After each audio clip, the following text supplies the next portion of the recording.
ইমামে আজম আবু হানিফা রহমাতুল্লাহি আলাইহি রাত্রে এশার নামাজের পর নামাজে সূরা ইয়াসিন তেলাওয়াত করতে করতে এই আয়াত পর্যন্ত পৌঁছে যায় ওয়ামতাজুল ইয়াউমা আইয়ুহাল মুজরিমুন। যখন এই আয়াত পর্যন্ত পৌঁছে যায় ইমামে আজম আবু হানিফা নিজের জ্ঞান হারিয়ে ফেলে অজ্ঞান হয়ে যায়, হুঁশ হয়ে যায়। তখন এক পর্যায়ে লোকজন বললে, হে জবানার ইমাম, ইমামে আজম আবু হানিফা আপনি কেন অজ্ঞান হয়ে গেলেন, বেহুশ হয়ে গেলেন? ইমামে আজম আবু হানিফা জবাব দেয়, হে দুনিয়ার মানুষ, ভালো করে শুনে লও, আমি এমন একটা আয়াত পর্যন্ত এসে বেহুশ হয়ে যাই যেই আয়াতে আল্লাহ তাআলা বলেন ওয়ামতাজুল ইয়াউমা আইয়ুহাল মুজরিমুন।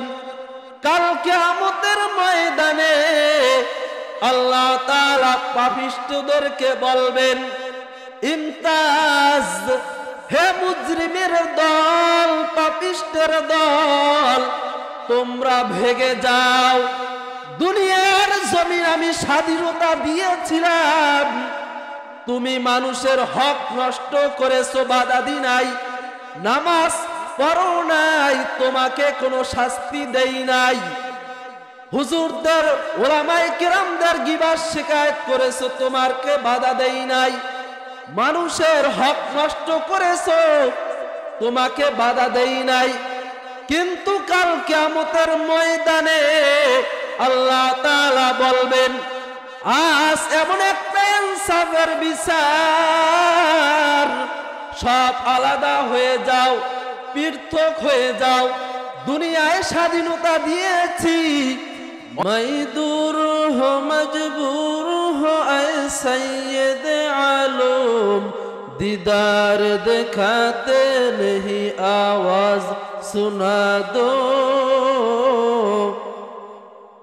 दीदार दिखाते नहीं आवाज सुना दो। मैं सूरत यूसुफ को नहीं चाहने वाला,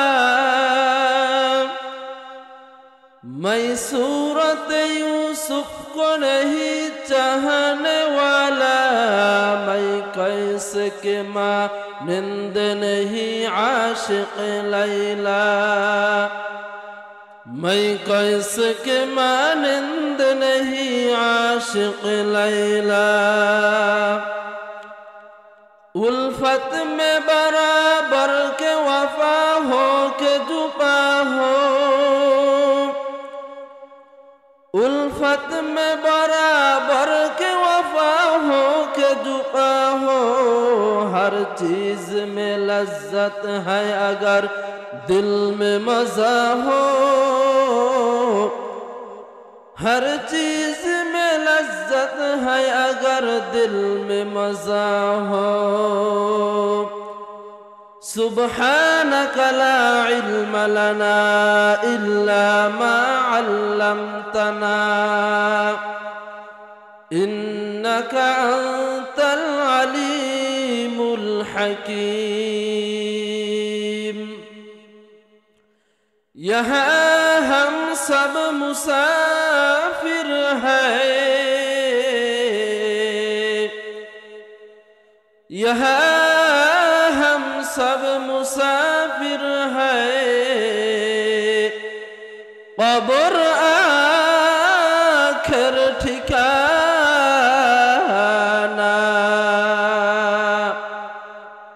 कोई आगे रवाना है, कोई पीछे रवाना। ला इलाहा इल्लल्लाह, ला इलाहा इल्लल्लाह, ला इलाहा इल्लल्लाह।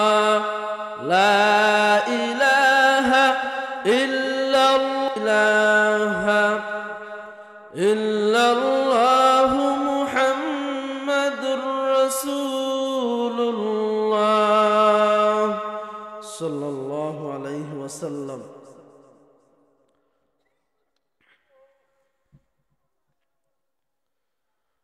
রহিমা খাতুন বালিকা এবং দারুল হাবিব কওমি মাদ্রাসা বার্ষিক ইসলামী মহাসম্মেলনের সম্মানিত সভাপতি, দূর দূরান্ত থেকে আগত আল্লাহ পাকের আশিকিন, জাকিরিন, শাকিরিন, মুহিব্বিন, মুরাব্বিয়ানে আযম, কলিজার টুকরা আমার যুবক ভাইয়েরা, বৃদ্ধা বাবাজানরা, সকলেই আপনারা সকলেই আলহামদুলিল্লাহ কেমন আছেন? আলহামদুলিল্লাহ সবাই ভালো আছেন, আমিও ভালো আছি আলহামদুলিল্লাহ।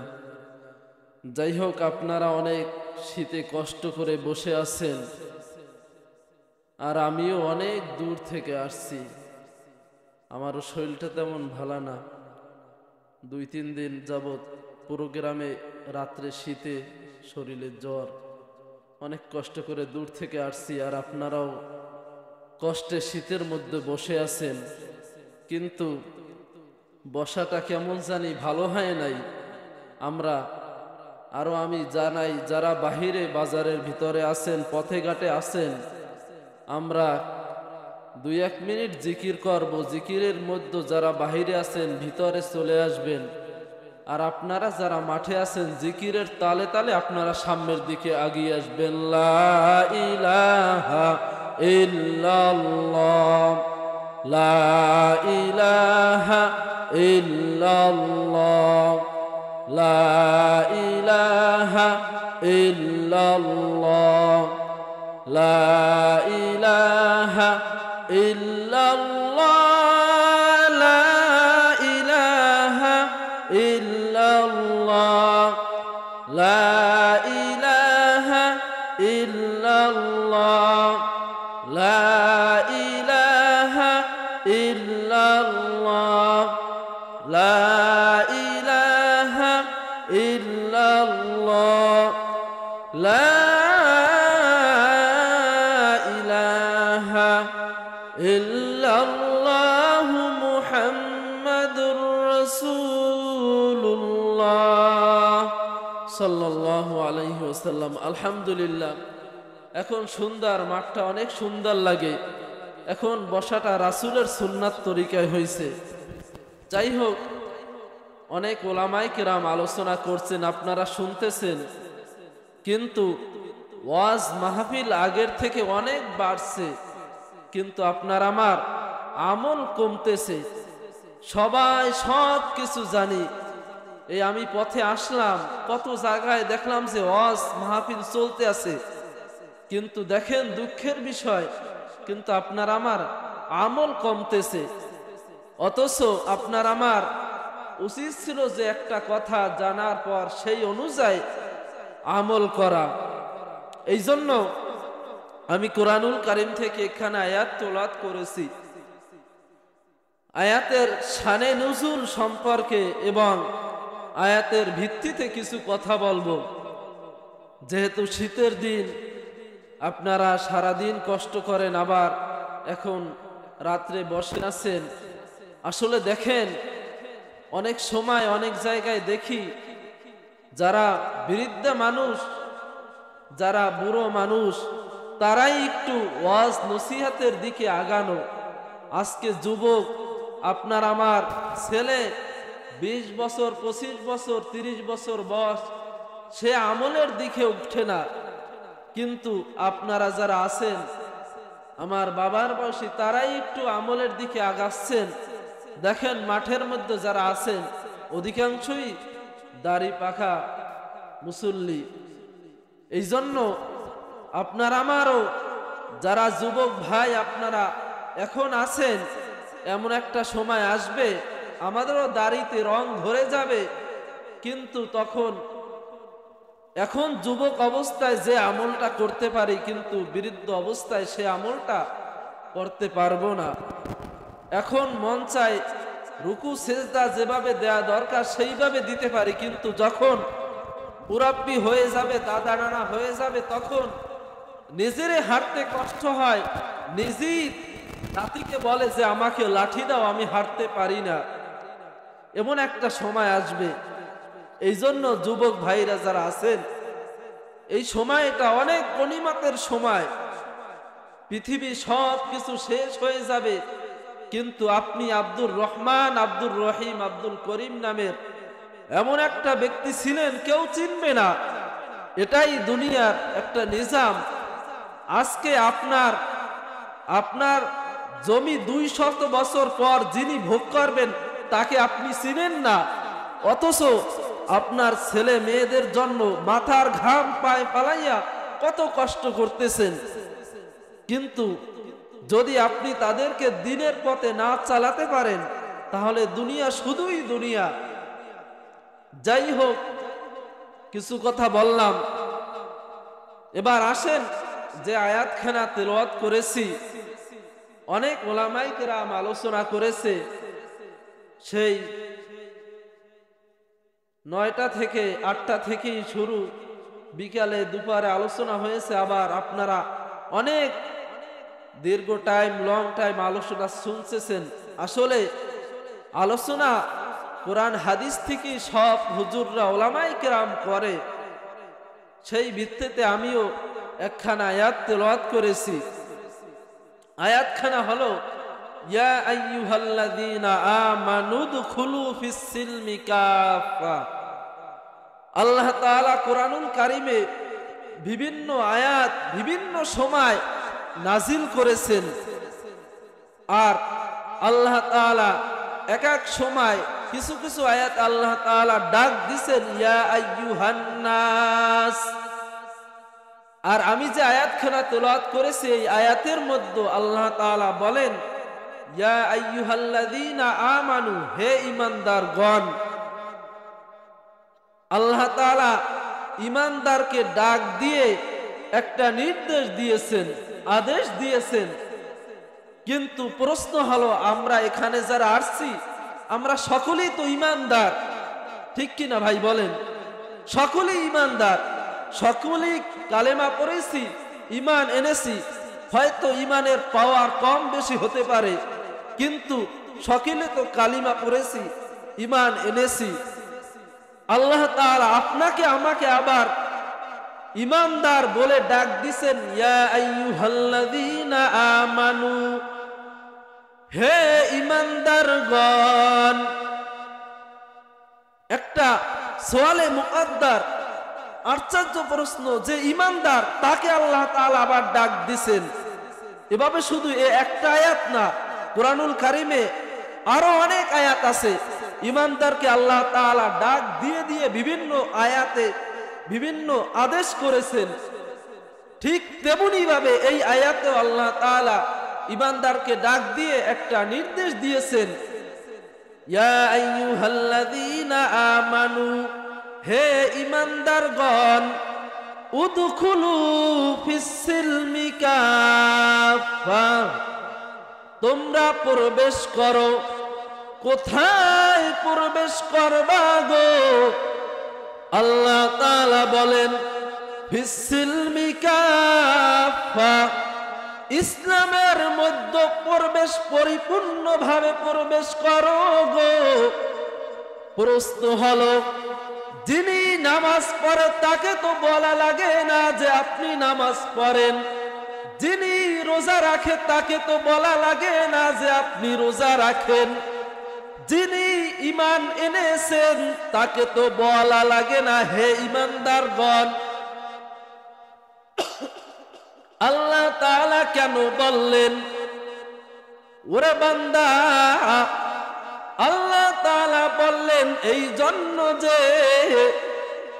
তুমি আমি দুনিয়ার জমিনে যখন আসছিলাম, কত অসহায় ছিলাম, দাঁত ছিল না। মায়ের গর্ভ থেকে যখন দুনিয়ায় আসছি, দুনিয়ার কোনো খাবার খাইতে পারি না, বড় দুর্বল। গরুর পেট থেকে যখন একটা বাচ্চা ভূমিষ্ঠ হয়, জমিনের মধ্যে যখন পরে সাথে সাথে দাঁড়িয়ে যায়। কিন্তু আপনি আমি মানুষ, মায়ের গর্ভ থেকে এসে দুনিয়ার জমিনের সাথে সাথে দাঁড়াইতে পারি না। কত দুর্বল। আমি শহীদুল্লাহ আল কাফি বলি না যে আপনি আমি দুর্বল। আল্লাহ তাআলা কুরআনুল কারীমের মধ্যে 7 নাম্বার পারার 1 নাম্বার পৃষ্ঠায় বলেন, ওয়া খুলিকাল ইনসানু দাঈফা। আল্লাহু আকবার। মানুষকে আল্লাহ তাআলা আশরাফুল মাখলুকাতরে দুর্বল করে বানাইছে, কিন্তু ভিন্ন আয়াতের মধ্যে বলেন, ওয়ালাকাদ কাররামনা বানি আদম ওয়া হামালনাহুম ফিল বাররি ওয়াল বাহর। আল্লাহ তাআলা বনি আদমকে অনেক সম্মানিত করে বানাইছে। আবার অন্য জায়গায় কোরআনুল কারীমের মধ্যে বলেন, ওয়াত-তিনি ওয়াজ-যাইতুন ওয়া তুরি সিনিন ওয়া হাযাল বালাদিল আমিন। একটা দুইটা তিনটা না চারটা না, 4টা কসম খেয়ে আল্লাহ তাআলা বলেন, লাকাদ খালাকনাল ইনসানা ফি আহসানি তাকওয়িম। মানুষকে আল্লাহ তাআলা সুন্দর উত্তম গঠন দিয়ে বানাইছে, কিন্তু এই মানুষ বড় দামি। যদি আল্লাহ তাআলার রবের হুকুম অনুযায়ী আপনার আমার জীবনটা ধারণ করতে পারি। এই জন্য বাবাজানদেরকে বলি, অনেক দূর থেকে আসছি, হয়তো কিছু কথা বলবো, আল্লাহ তাআলা যদি বলার তৌফিক দান করে, কিন্তু আপনি আমি আমলের ন্যায়তে শুনি। আমল ছাড়া আপনার আমার জীবনের আলোচনা শুনলাম, আমি করলাম, আমি দূর থেকে আসলাম, আপনারা আমাকে দাওয়াত দিলেন, আমাকে হাদিয়া তোফা দিলেন, আর আমি কিছু কথা বললাম, আপনারা কান শোট করে গেলেন, সারা রাত কষ্ট করলেন, কিন্তু যদি আমল না হয় তাহলে শুধুই শুধু এর দ্বারা কোনো আপনার আমার উপকারে আসবে না। এই জন্য দুনিয়া সব শেষ হয়ে যাবে, কিন্তু আপনার আমার যদি আমল দ্বারা জীবনটাকে সাজিয়ে যেতে পারি, তাহলে আপনার আমার এই জীবনের অনেক বড় দাম। এই জন্য যে আয়াতখানা তেলাওয়াত করেছি, ওই আয়াতের মধ্যে বলেন আল্লাহ তাআলা, ইয়া আইয়ুহাল্লাযীনা আমানু দুখুলু ফিস সিলমি কাফা। হে ঈমানদারগণ, উদখুলু ফিস সিলমি কাফা, তোমরা পরিপূর্ণভাবে ইসলামের মধ্যে প্রবেশ করো। ইন্নাহু লাকুম আদুউম মুবিন। আয়াতের শেষে বলে, তার আগে আল্লাহ তাআলা বলেছেন, ওয়ালা তাত্তাবিউ খুতুওয়াতিশ শাইতান। শয়তানের তোমরা অনুসরণ করো না। শয়তান এটা আপনার আমার চিরজীবনের জন্য শত্রু। আর কেমন শত্রু? ইন্নাহু লাকুম আদুউম মুবিন। নিশ্চয় আল্লাহ তাআলা বলেন, তোমাদের প্রকাশ্য শত্রু, চরম শত্রু। আজকে দেখেন, শয়তানের ওয়াসওয়াসায় পড়ে, শয়তানের ধোঁকায় পড়ে আপনি আমি দুনিয়ার সব কিছু করতেছি, গুনাহের কাজ করতেছি।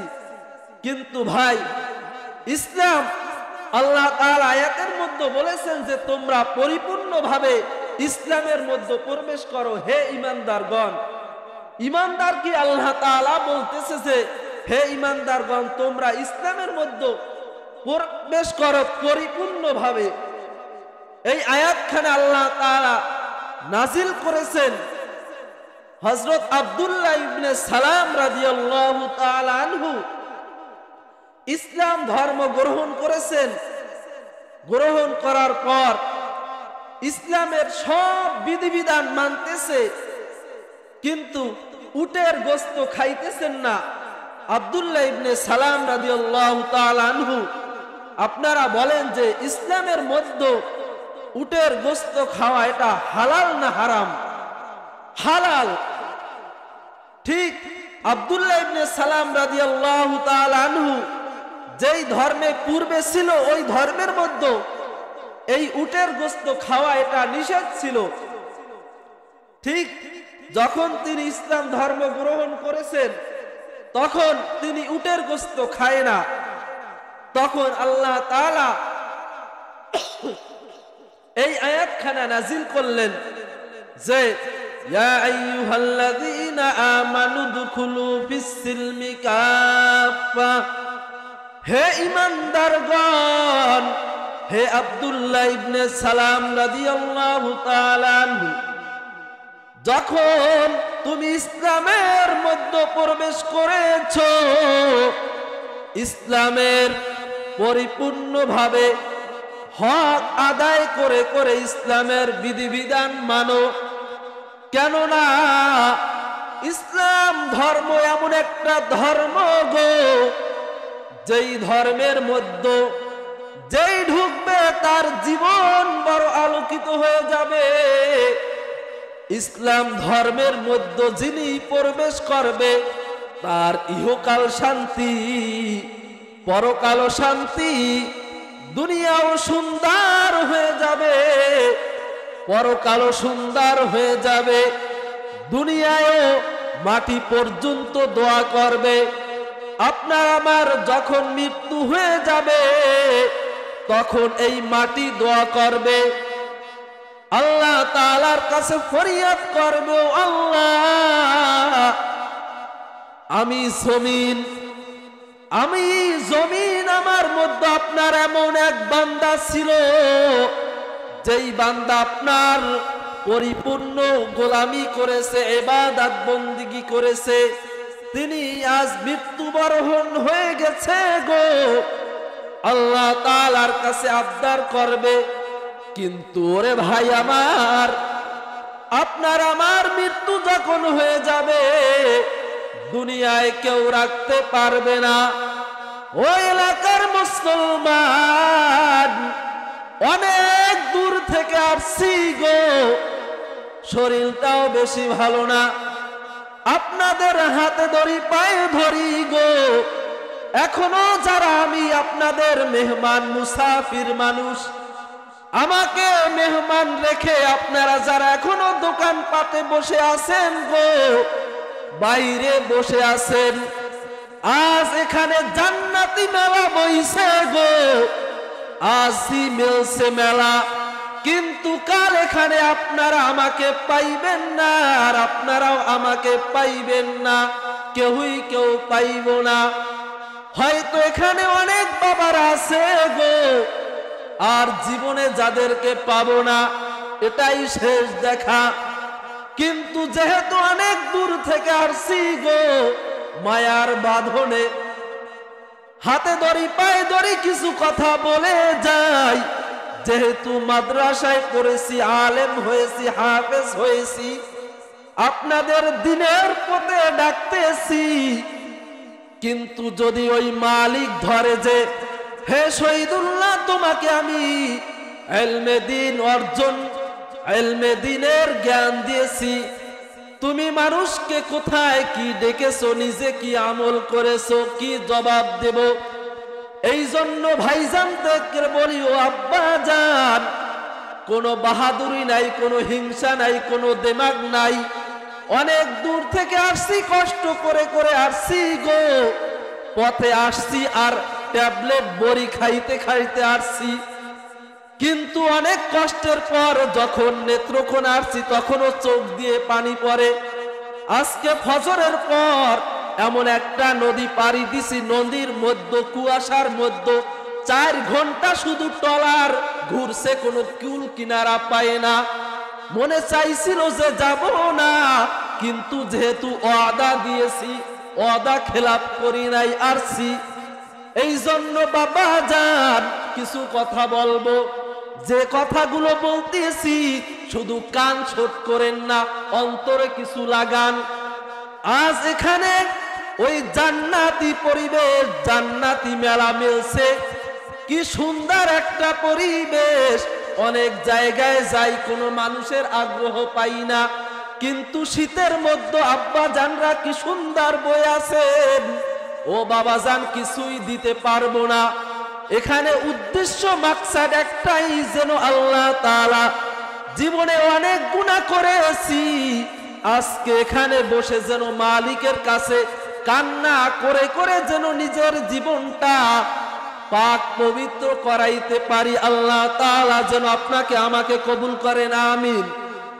এই জন্য ভাইজান আল্লাহ তাআলা কোরআনুল কারীমের মধ্যে ঈমানদারকে বারবার আল্লাহ তাআলা ডাক দেয়, ইয়া আইয়ুহাল্লাযীনা আমানু দুখুলু ফিস-সিলমি কাফা, হে ঈমানদারগণ পরিপূর্ণভাবে ইসলামের মধ্যে প্রবেশ করো। ওয়ালা তাত্তাবিউ খুতুওয়াতিশ শাইতান, শয়তানের পথ তোমরা অনুসরণ করো না, ইত্তেবা করো না। কেননা শয়তান আপনার আমার চিরজীবনের জন্য শত্রু। আল্লাহ তাআলা এভাবে বিভিন্ন আয়াতে বলেছেন, ঈমানদারকে ডাক দিয়েছেন। আল্লাহ তাআলা ভিন্ন আয়াতের মধ্যে বলেন, ইয়া আইয়ুহাল্লাযীনা আমানুত্তাকুল্লাহ, হে ঈমানদারগণ আল্লাহ তাআলাকে ভয় করো। এখানে একটা প্রশ্ন, আল্লাহ তাআলাকে আপনি আমি কিভাবে ভয় করব? আল্লাহ তাআলা কি ভয়ঙ্কর? না না, আপনার আমার আল্লাহ তাআলা ভয়ঙ্কর না। আল্লাহ তাআলা আপনাকে আমাকে কত দয়ার মাওলা বানাইছে,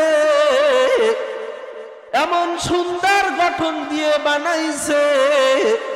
একটা মেধা দিছে, মস্তিষ্ক দিছে, বুদ্ধি দিছে, জ্ঞান দিছে, দুই হাত দিছে, দুই পা দিয়েছে, দুই কান দিয়েছে, নাক দিয়েছে, দুইটা চক্ষু দিয়েছে। ওই ঢাকার শহর থেকে যখন আসি গুলিস্তান বিভিন্ন জায়গায় ফ্লাইওভারের নিচে, ওভার ব্রিজের নিচে দেখতে পাই অনেকের হাত নাই, পা নাই, কান নাই, কত কষ্টতে আছে। কিন্তু আপনি আমি এখানে আসছি, আল্লাহ তাআলা হাত দিয়েছে, পা দিয়েছে, আপনার আমার আমানত। সূরাত ইয়াসিনের মধ্যে আল্লাহ তাআলা বলেন, আল ইয়াউমা নাখতিমু আলা আফওয়াহিহিম ওয়া তুকাল্লিমুনা আইদিহিম ওয়া তাশহাদু আরজুলুহুম বিমা কানু ইয়াকসিবুন। আজকে আপনার আমার এই হাত পা শীতের দিনে তেল মালিশ করি, আতর দি কত সুন্দর শরীরটারে রাখি, কিন্তু আপনার আমার ওই আল্লাহ তাআলার আদেশ অনুযায়ী যদি অঙ্গ প্রত্যঙ্গ না চালাই, এই হাত কাল কিয়ামতের ময়দানে সাক্ষী দিবে, ও মালিক এই বান্দা এই হাত দিয়ে চুরি করেছে। আপনি হাত দিয়েছেন যেন কোরআন ধরে ধরে পড়ে, কিন্তু আপনার এই বান্দা কোরআন পড়ে নাই। চক্ষু দিয়েছেন কোরআন পড়ার জন্য, ওলামায়ে কেরাম দেখার জন্য, মসজিদ দেখার জন্য, কাবা দেখার জন্য, কিন্তু কোনো নেকের কাজ করে নাই। বেগানা নারী পুরুষ কোনো পর্দার ভেদাভেদ নাই, সেখানে নাচ গান করেছে। কিন্তু আল্লাহর বান্দারা এখনো এলাকায় কত মানুষ আছে, এখানে সেখানে আড্ডা দিতেছে, গল্প করতেছে। কিন্তু আপনারা যে এখানে আসছেন, আমি দুইটা কথা বলে যাব, এই দুইটা যদি পালন করতে পারেন গো, ইহকালো ভালাই, পরকালো ভালাই। এক নাম্বার হচ্ছে তারাক্তু ফীকুম আমরাইন লান তাদিল্লু মা তামাসসাকতুম বিহিমা কিতাবাল্লাহ। আল্লাহ তাআলার রাসূল ওই বিদায় হজে বলে গেছেন, হে উম্মাত আমি তোমাদের কাছে দুইটা জিনিস রেখে যাই, যতদিন পর্যন্ত এই দুইটা জিনিস ধরে রাখবা গো, কোনদিন তোমাদের কোন নাস্তিক, ইহুদি, খ্রিস্টান, কাফের, মুশরিক তোমাদের পথ ভ্রষ্ট করতে পারবে না। এক নাম্বার হচ্ছে কিতাবুল্লাহ, আল্লাহ তাআলার কিতাব, ওয়া সুন্নাতার রাসূলি, দুই নাম্বারে হচ্ছে রাসূলের সুন্নাত। সুবহানাল্লাহ। এই জন্য বাবাজান আল্লাহ তাআলা এই দুইটা জিনিস রাসূল বলে গেছে যে এই দুইটা জিনিস যতদিন ধরে রাখবে ততদিন পর্যন্ত আপনাকে আমাকে কেউ গোমরা করতে পারবে না। আজকে এই দুইটা জিনিস এই মাদ্রাসায় শিক্ষা দেয়, হুজুররা ওলামায়ে কিরামরা কোরআন শিক্ষা দেয়, রাসূলের সুন্নাহ শিক্ষা দেয়। আমাদের অনেকের বয়স অনেক হয়ে গেছে, কিন্তু এখন নিজে তো পড়ি নাই, যারা ছেলে মেয়ে আছে তাদেরকে মাদ্রাসায় দিই, তাদেরকে দিনই শিক্ষা দিই। এই জন্য আপনার আমার যদি নিজে কোরআন শিক্ষা নাও করতে পারি, যদি আপনার আমার ছেলেটাকে মেয়েটাকে কোরআন ওয়ালা বানাই, তাহলে আপনারও জীবন রঙ্গিত হবে। এই জন্য আপনার আমার ছেলে মেয়ে যাদের আছে, অবশ্যই আপনি আমি আপনার আমার ছেলে মেয়েদেরকে মাদ্রাসায় পড়াবো। যাই হোক, আল্লাহ তাআলা ঈমানদারকে যে আয়াত তেলাওয়াত করেছি, এই আয়াতে আল্লাহ তাআলা ঈমানদারকে ডাক দেয়। কিন্তু আপনি আমি ঈমান এনেছি, আল্লাহ তাআলা আপনাকে আমাকে এক একটা বিধান দিয়েছে। আল্লাহ তাআলা অন্য আয়াতের মধ্যে বলেন, ইয়া আইয়ুহাল্লাযীনা আমানুত্তাকুল্লাহ, ইয়া আইয়ুহাল্লাযীনা আমানুত্তাকুল্লাহা হাক্কা তুকাতিহি ওয়া লা তামুতুন্না ইল্লা ওয়া আনতুম মুসলিমুন। আল্লাহ তাআলা এই আয়াতের মধ্যে বলেন, ইয়া আইয়ুহাল্লাযীনা আমানুত্তাকুল্লাহ, হে ঈমানদারগণ, তোমরা আল্লাহ তাআলাকে ভয় করো। কিন্তু আল্লাহ তাআলা আয়াতের মধ্যে আবার বলেন হাক্কা তুকাতি, তোমরা ভয় করার মতো ভয় করো। এখন আপনি আমি কিভাবে ভয় করব? এখন আপনি আমি যখন আমাদের ঢাকায় চিড়িয়াখানা আছে, অনেকেই চিড়িয়াখানায় গেছেন, আপনি আমি যদি একটা চিড়িয়াখানায় যেখানে খাঁচার মধ্যে বাঘ, সেখানে আপনি আমি যাই, কিন্তু কাছে গিয়ে দাঁড়াই না, কেননা আপনার আমার ভয় লাগে। আবার আপনি আমি যদি আপনাদের কথার কথা এলাকায় আপনাদের এক জায়গায় পুকুর শেষ করছে, পুকুর শেষ করা বুঝেন, পুকুর শেষ করছে। এখন পুকুর শেষ করার পর আপনাদের এলাকার হুজুর ইমাম তিনি শেষ করার পর পুকুরের পাশে গেছে, যাওয়ার পর একটা গর্তের মধ্যে দেখলেন যে মাছ ঢুকছে। মাছ ঢুকার পর হুজুর বললেন যে, হে ভাই, তোমার ওই গর্তের মধ্যে একটা মাছ ঢুকছে। হুজুর তিনি একজন বিশ্বস্ত মানুষ, কিন্তু পাশে গিয়ে অন্য এক ভাই মিথ্যা কথায় কথায় মিথ্যা বলে, বাটপার, তিনি বললেন যে না ভাই, এই গর্তের মধ্যে একটা সাপ ঢুকছে। তখন ওই ব্যক্তি দ্বিধাদ্বন্দ্বের মধ্যে পড়ে যাবে, হাত দিবে না, কেননা ভয় লাগে। এই জন্য আপনাকে আমাকে আল্লাহ তাআলা বলেন যে, ইয়া আইয়ুহাল্লাযীনা আমানুত্তাকুল্লাহ, হে ঈমানদারগণ, আমি আল্লাহ তাআলাকে ভয় করো। ভয় কোন জায়গায় করবা? হাক্কা তুকাতি, ভয় করার মতো ভয় করো। ওই জায়গায় ভয় করবা যেখানে আল্লাহ তাআলা গুনাহের কথা লিখেছেন, গুনাহের কাজের কথা লিখেছেন, যে এই কাজটা করলে গুনাহ হবে, গীবাত করলে গুনাহ হবে, জিনা করলে গুনাহ হবে, মানুষের গীবাত শিকায়েত করলে গুনাহ হবে। এইভাবে আল্লাহ তাআলা যেভাবে বলেছেন, এইটাকেই ভয় করার মতো ভয় করো। আর আল্লাহ তাআলা সামনের দিকে অগ্রসর হয়ে বলেন, ওয়ালা তামুতুন্না ইল্লা ওয়া আনতুম মুসলিমুন, মুসলমান না হইয়া মৃত্যুবরণ করো না। আপনি আমি মুসলমান হয়েছি, কিন্তু আপনি আমি ধারণা করি যে খতনা করাইছি, আপনার আমার বাবা দাদা পূর্বপুরুষ মুসলমান ছিল, সেই ওয়ারিস সূত্রে আপনি আমি মুসলমান। এটাকে মুসলমান বলা হয় না। মুসলমান কাকে বলা হয়? মুসলমানি বুয়াদ গরদান নেহাদান, আইনানে খুদ বাতাসতে খাজা দাদান। মুসলমানি بود گردن نهادن اینانه খুদ বাতাসতে খাজা দাদান। মুসলমান তো ওই ব্যক্তিকে বলা হয় যেই মুসলমান, যেই বান্দা আল্লাহ তাআলার বিধানের সামনে নিজের গর্দানকে ঝুঁকিয়ে দিবে। আল্লাহ তাআলা যেটা নির্দেশ করেছে, যেটা আদেশ করেছে, সেই আদেশ অমান্য করবে না, মান্য করবে। আল্লাহ তাআলার বিধানের বাহিরে যাবে না। এই জন্য বাবাজান, আল্লাহ তাআলা আপনাকে আমাকে যেই বিধান দিয়েছে, যেইভাবে চলতে বলেছে, সেইভাবে আপনার অবশ্যই অবশ্যই চলতে হবে। কেননা কাল কিয়ামতের ময়দান বড় কঠিন ময়দান।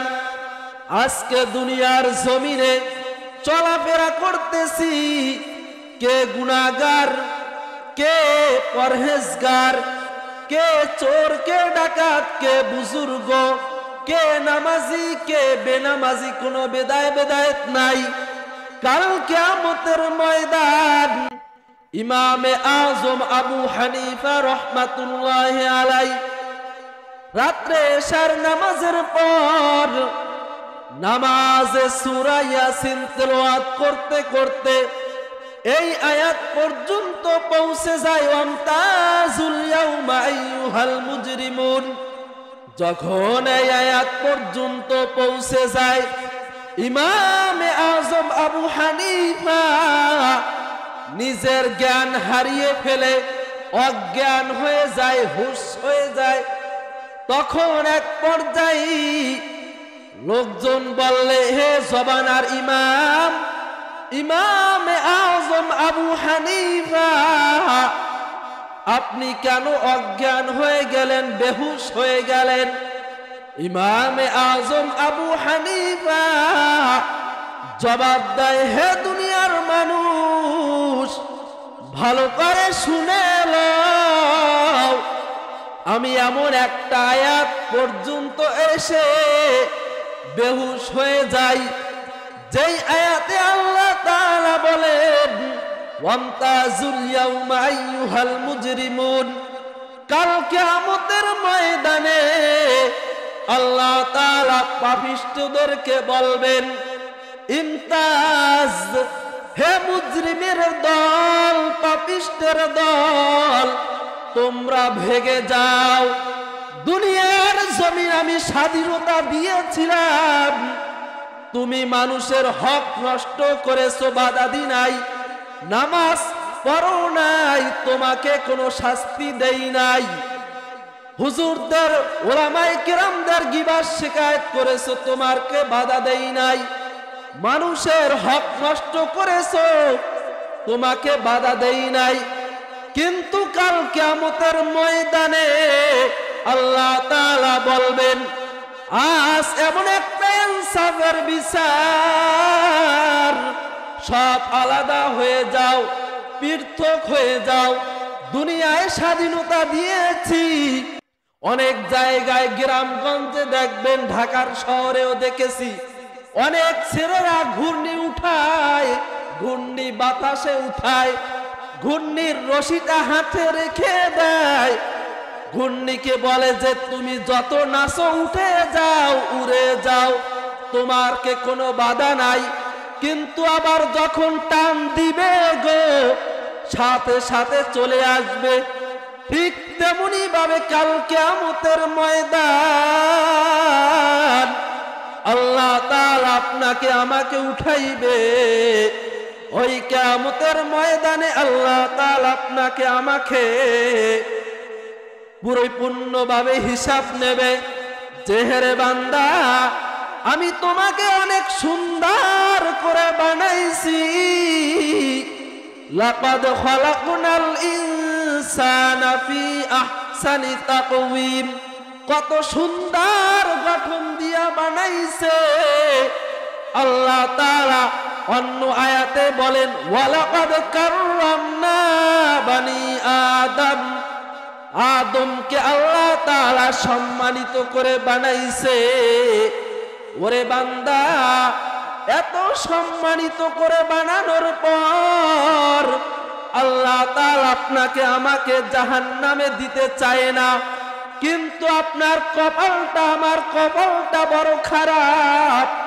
আপনাকে আমাকে ওলামায়ে কেরাম হাতে ধরে পায়ে ধরে বলে, বাবা যান, ইসলামের পথে চলেন, 5 ওয়াক্ত নামাজ পড়েন, হালাল খান। ওরে আব্বা জান, আজকে দাড়িতে রং ধরে গেছে, কবরে এক পা দিছি, তারপর নিজের বুঝ আসে না। আজকে যাদের জন্য মাথার গাম পায়ে ফালাইয়া কত কষ্ট করে করে নিজের জীবনটা বিসর্জন দেন, আল্লাহ তাআলা বলেন, ইয়াউমা ইয়াফিরুল মারউ মিন আখিহি ওয়া উম্মিহি ওয়া আবিহি ওয়া সাহিবাতিহি ওয়া বানি। হেরে আব্বা জান, কাল কিয়ামতের ময়দানে ইয়াফিরু সব ভাগবে, সব পলায়ন করবে, কিন্তু ভিন্ন আয়াতের মধ্যে বলেন, ইয়াউমা লা ইয়ানফাউ মালু ওয়ালা বানুন, কাল কিয়ামতের ময়দানে ধন সম্পদ, সন্তান সন্ততি কিছুই কাজে আসবে না।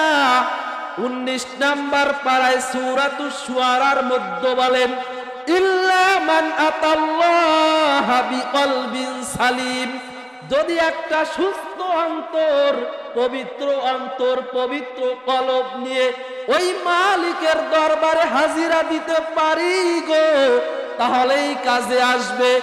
এই জন্য আব্বা যান, নিজের জীবনটাকে সাজান, আল্লাহ তাআলা যেই বিধিবিধান দিয়েছে সেই অনুযায়ী চালান। এই মাদ্রাসার হুজুররা অনেক কষ্ট করে আপনাদের ছেলে বাচ্চাদেরকে পড়ান, ওলামায়ে কেরাম ইমামরা যেভাবে চলে সেইভাবে চলেন, নিজের জীবনটাও সুন্দর হবে, পরকালও সুন্দর হবে, ইহকালও সুন্দর। এই জন্য সবাইকে হাতে ধরি, পায়ে ধরি, যতদিন আছেন আল্লাহ তাআলার হুকুমের বিরুদ্ধে যাইবেন না। কে কে হাত জাগান, 2টা হাত আল্লাহকে দেখাইয়া দেন, ও আল্লাহ, আপনি এই পূর্ব ধরার সমস্ত মুসলমান ভাইদেরকে কবুল করেন, ওলামায়ে কেরামকে কবুল করেন, মাদ্রাসাকে কবুল করেন, এলাকার মা বোনরা সবাইকে 5 ওয়াক্ত নামাজিওয়ালা পর্দা নিশি বানায় দেন, ভাইদেরকে কবুল আর মঞ্জুর করেন। আল্লাহ তাআলা আপনি আমিকেও কবুল করেন, সবাইকে আল্লাহ তাআলা মাফ করে দেন, আমিন। আল্লাহ তাআলা